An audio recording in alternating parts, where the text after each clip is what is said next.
Daymond, I dug into the archives to find the God. very first pitch from the very first episode of Shark Tank that aired August 9th, 2009. All right.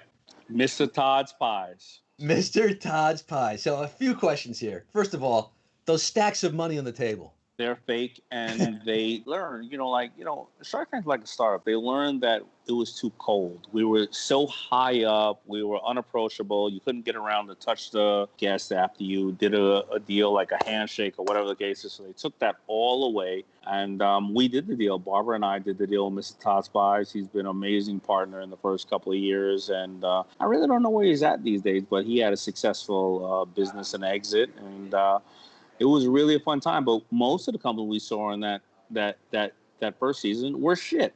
They had no idea of what Shark Tank was, but they were like traditional entrepreneurs. I got an idea, and half of them were shit, and half of them were great. And, it shows what it is. How many of those deals that you shake on for the cameras actually don't materialize because you look at the books and you find out their annual revenue is $600, not $600,000, like they said? So let's step back. So those pitches are anywhere from 20 minutes to 2 hours, and people only see 8 minutes of it. It takes us 6 to 8 months to close the deals. And today we close about 80% of the deals because the sharks are starting to know, and they're not starting over 5 years, the first 5 years. We start to realize what we're good at, what we're not.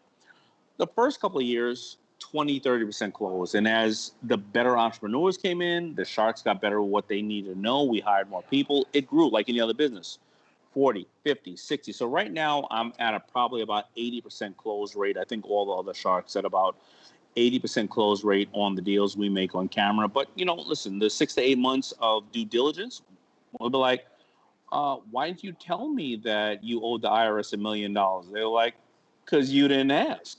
So, you know what I mean? Like, we got to go through it all.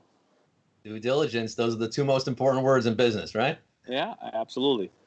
So you've made approximately how many deals on the show? I don't know. I think I'm up to so if we have 11 seasons, I think I have made handshake deals for approximately, I would say 100 different deals, and probably closed about 75 companies, yeah. And of those, is Bombas Sock still the most profitable, the best investment you made? Bombas Socks is the most profitable product and or company invested in Shark Tank history. If you ever talk to any of those other underachievers, I call fellow sharks, I want you to remind them that is the number one company invested in Shark Tank history. The number one company to ever blow up that's been on Shark Tank is Ring. They sold to Amazon for $1.2 billion, but they didn't get a deal. Daymond, there you go. Proud owner. Ooh, there you go, baby. They are absolutely amazing, too. Isolate Night with Scott Rogowsky, live every Monday, Wednesday, and Friday at 9 p.m. Eastern.